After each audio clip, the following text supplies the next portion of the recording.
Hi friends, welcome back to Meghana's kitchen. ಸಿಂಪಲ್ಲಾಗಿ ಯಾವ ರೀತಿ ಎಗ್ ರೈಸ್ ಮಾಡೋದು ಅಂತ ನಾನು ನಿಮ್ಮ ಜೊತೆ ಶೇರ್ ಮಾಡ್ತಾ ಇದ್ದೀನಿ. ನೀವು ಇದೇ ರೀತಿ ಮಾಡಿದ್ದೆ ಆದರೆ ಇಷ್ಟೇ ಈಸಿಯಾಗಿ ಟೇಸ್ಟಿಯಾಗಿ ಎಗ್ ರೈಸ್ನ ಮನೇಲೇ ಮಾಡ್ಕೋಬೋದು. ತುಂಬ ರುಚಿಯಾಗಿ ಕೂಡ ಇರುತ್ತೆ ಮತ್ತು ಕಡಿಮೆ ಸಮಯದಲ್ಲಿ ಕೂಡ ಮಾಡ್ಕೋಬೋದು. ಮಕ್ಕಳು ಕೂಡ ತುಂಬ ಖುಷಿಪಟ್ಟು ತಿಂತಾರೆ. ನೀವು ಬೆಳಗಿನ ಬ್ರೇಕ್ಫಾಸ್ಟ್ಗಾದ್ರೂ ಮಾಡ್ಕೋಬೋದು, ನೈಟ್ ಡಿನ್ನರ್ಗಾದ್ರೂ ಮಾಡ್ಕೋಬೋದು. ಸೂಪರಾಗಿ ಇರುತ್ತೆ. ಈ ರೀತಿ ನೀವು ಒಂದು ಸತಿ ಟ್ರೈ ಮಾಡಿ. ಹೇಗೆ ಮಾಡೋದು ನೋಡೋಣ ಬನ್ನಿ. ಫಸ್ಟಿಗೆ ನಾನಿಲ್ಲಿ ಬಾಣಲಿನ ಇಟ್ಕೊಂಡಿದ್ದೀನಿ. 4-6 ಟೇಬಲ್ ಸ್ಪೂನ್ ಎಣ್ಣೆನ ಹಾಕ್ಕೊತಾ ಇದ್ದೀನಿ. ಎಣ್ಣೆ ಸ್ವಲ್ಪ ಬಿಸಿ ಆಗಬೇಕು. ಎಣ್ಣೆ ಕಾದ್ಮೇಲೆ 3-4 ಈರುಳ್ಳಿನ ತೊಗೊಂಡಿದ್ದೀನಿ. ಚಿಕ್ಕದಾಗಿ ಕಟ್ ಮಾಡಿ ಹಾಕ್ಕೊತಾ ಇದ್ದೀನಿ. ಈರುಳ್ಳಿ ಫ್ರೈ ಮಾಡಬೇಕು ಚೆನ್ನಾಗಿ, ಸ್ವಲ್ಪ ಗೋಲ್ಡನ್ ಆಗಬೇಕು. ಈರುಳ್ಳಿ ಹಸಿ ವಾಸನೆ ಎಲ್ಲ ಹೋಗಬೇಕು. ಅಲ್ಲಿ ತನಕ ಚೆನ್ನಾಗಿ ಫ್ರೈ ಮಾಡ್ಕೊಳ್ಬೇಕು. ನೋಡ್ಬೋದು, ಈ ರೀತಿ ಫ್ರೈ ಮಾಡ್ಕೊಳ್ಬೇಕು. ಇವಾಗ ನಾನಿಲ್ಲಿ 3 ಉದ್ದುದ್ದಾಗಿ ಕಟ್ ಮಾಡ್ಕೊಂಡಿರೋ ಮೆಣಸಿನ್ಕಾಯಿನ ಹಾಕ್ಕೊತಾ ಇದ್ದೀನಿ. ನಿಮಗೆ ಖಾರ ಎಷ್ಟು ಬೇಕೋ ಅಷ್ಟು ಹಾಕ್ಕೊಳ್ಳಿ. ನಾನಿಲ್ಲಿ 3 ಹಾಕ್ಕೊಂಡಿದ್ದೀನಿ, ಸ್ವಲ್ಪ ಖಾರ ಇರಲಿ ಅಂತ. ಇದನ್ನು ಅಷ್ಟೇ ಚೆನ್ನಾಗಿ ಫ್ರೈ ಮಾಡ್ಕೊಳ್ಬೇಕು. ಸ್ವಲ್ಪ ಕಲರ್ ಚೇಂಜ್ ಆಗಬೇಕು ಮೆಣಸಿನ್ಕಾಯಿ, ಅಲ್ಲಿ ತನಕ ಚೆನ್ನಾಗಿ ಫ್ರೈ ಮಾಡ್ಕೊಳ್ಬೇಕು. ನೋಡ್ಬೋದು, ಈ ರೀತಿ ಫ್ರೈ ಮಾಡ್ಕೊಳ್ಬೇಕು. 2 ಟೊಮೊಟೊನ ತೊಗೊಂಡಿದ್ದೀನಿ, ಚಿಕ್ಕದಾಗಿ ಕಟ್ ಮಾಡ್ಕೊಂಡು ತೊಗೊಂಡಿದ್ದೀನಿ. ಟೊಮೊಟೊನ ಹಾಕ್ಕೊತಾ ಇದ್ದೀನಿ. ನೋಡ್ಬೋದು, ಟೊಮೊಟೊನೂ ಅಷ್ಟೇ ತುಂಬ ಸಾಫ್ಟಾಗಿ ಆಗಬೇಕು. ಅಲ್ಲಿ ತನಕ ಫ್ರೈ ಮಾಡ್ಕೊಳ್ಬೇಕು. ಹಾಗೆ ಗೊತ್ತಾಗುತ್ತೆ ಟೊಮೊಟೊ ಸಾಫ್ಟ್ ಆಗ್ತಾ ಇದೆಯೋ ಇಲ್ವೋ ಅಂತ. ಟೊಮೊಟೊ ಒಂದು 5 ಮಿನಿಟ್ಸ್ ಆದರೂ ಈ ರೀತಿ ಫ್ರೈ ಮಾಡ್ಕೊಳ್ಬೇಕು, ಸಾಫ್ಟ್ ಆಗೋ ತನಕ. ಇಲ್ಲ ಅಂತ ಅಂದರೆ ನೀವು ಸ್ವಲ್ಪ ಉಪ್ಪು ಹಾಕ್ಕೊಂಡ್ಬಿಟ್ಟು ಫ್ರೈ ಮಾಡಿಕೊಂಡ್ರೆ ಟೊಮೊಟೊ ಬೇಗ ಸಾಫ್ಟ್ ಆಗುತ್ತೆ. ಮತ್ತು ಮೆಣಸಿನ್ಕಾಯಿ ಈರುಳ್ಳಿನೂ ಅಷ್ಟೇ ಬೇಗನೆ ಸಾಫ್ಟ್ ಆಗುತ್ತೆ. ನೋಡ್ಬೋದು, ಈ ರೀತಿ ಸಾಫ್ಟ್ ಆಗಿದೆ. ಇದಕ್ಕೆ ಇವಾಗ ನಾವು 2 ಸ್ಪೂನ್ ಶುಂಠಿ ಬೆಳ್ಳುಳ್ಳಿ ಪೇಸ್ಟ್ನ ಹಾಕ್ಕೊತಾ ಇದ್ದೀವಿ.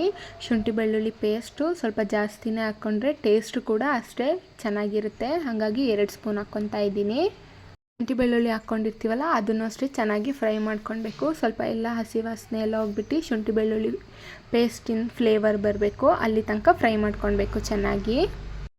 ನೋಡ್ಬೋದು, ಈ ರೀತಿ ಸಾಫ್ಟ್ ಆಗಿದೆ ಎಲ್ಲದನ್ನು. ಟೊಮೊಟೊ, ಈರುಳ್ಳಿ, ಹಸಿಮೆಣಸಿನ್ಕಾಯಿ, ಶುಂಠಿ ಬೆಳ್ಳುಳ್ಳಿ ಹಾಕಿದ್ವಲ್ಲ, ಈ ರೀತಿ ಆದರೆ ಸಾಕು. ಇವಾಗ ನಾವು 1/2 ಸ್ಪೂನಷ್ಟು ಅರಿಶಿನ ಪುಡಿನ ಹಾಕ್ಕೊತಾ ಇದ್ದೀವಿ. ಅರಿಶಿನ ಪುಡಿ ಹಾಕ್ಕೊಂಡು ಚೆನ್ನಾಗಿ ಮಿಕ್ಸ್ ಮಾಡ್ಕೊಳ್ಬೇಕು.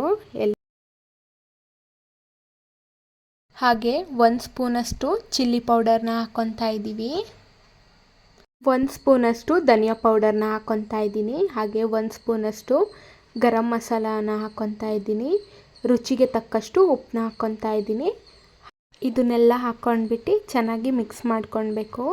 ಮಸಾಲೆ ಹಾಕ್ಕೊಂಡಿರ್ತೀವಲ್ಲ ಅದೆಲ್ಲ ಕಡೆನೂ ಮಿಕ್ಸ್ ಆಗಬೇಕು ಚೆನ್ನಾಗಿ. ಈ ರೀತಿ ಮಿಕ್ಸ್ ಮಾಡ್ಕೊಳ್ಬೇಕು. ಈ ರೀತಿ ಮಿಕ್ಸ್ ಮಾಡ್ಕೊಂಡು ಸ್ವಲ್ಪ ಕುದಿಯೋದಕ್ಕೆ ಬಿಡಬೇಕು. ಅಂದರೆ ಜಾಸ್ತಿ ಅಲ್ಲ, ಸ್ವಲ್ಪ. ನೋಡ್ಬೋದು, ಇಷ್ಟು ಕುದಿದ್ರೆ ಸಾಕು. ಇವಾಗ ನಾವು ಇದಕ್ಕೆ ಮೊಟ್ಟೆನ ಹೊಡೆದ್ಬಿಟ್ಟು ಹಾಕ್ಕೊತಾ ಇದ್ದೀನಿ. ನೋಡ್ಬೋದು, ನಾನಿಲ್ಲಿ 6 ಮೊಟ್ಟೆನ ಹಾಕ್ಕೊತಾ ಇದ್ದೀನಿ. ನೋಡ್ಬೋದು, ಈ ರೀತಿ ಒಂದೊಂದಾಗಿ ಮೊಟ್ಟೆನ ಹೊಡೆದು ಹಾಕ್ಕೊತಾ ಇದ್ದೀನಿ. ನೀವು ಬೇಕಿದ್ದರೆ ಈ ರೀತಿ ಮೊಟ್ಟೆನಾದರೂ ಹೊಡೆದು ಹಾಕ್ಕೋಬೋದು. ಇಲ್ಲ ಅಂತಂದರೆ ಮೊಟ್ಟೆನ ಒಂದು ಬೌಲಲ್ಲಿ ಇಟ್ಕೊಂಡ್ಬಿಟ್ಟು ಅದನ್ನು ಕಲಿಸ್ಕೊಂಡ್ಬಿಟ್ಟಾದ್ರೂ ಹಾಕ್ಕೋಬೋದು. ನಾನು ಈ ರೀತಿ ಹೊಡೆದ್ಬಿಟ್ಟು ಹಾಕ್ಕೊತಾ ಇದ್ದೀನಿ. ಇದನ್ನು ಚೆನ್ನಾಗಿ ಮಿಕ್ಸ್ ಮಾಡ್ಕೊಳ್ಬೇಕು ಸ್ವಲ್ಪ ಹೊತ್ತು.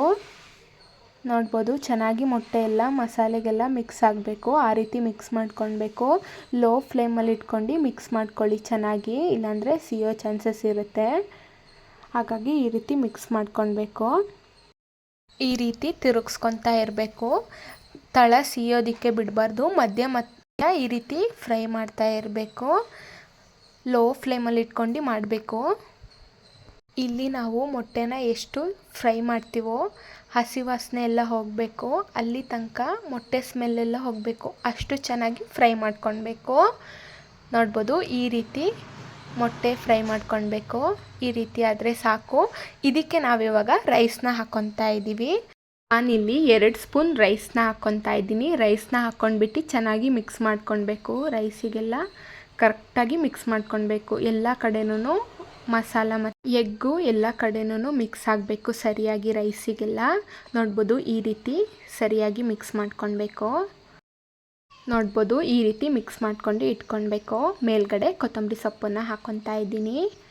ಇವಾಗ ನಾವು ಇದನ್ನು ಸರ್ವ್ ಮಾಡೋಣ.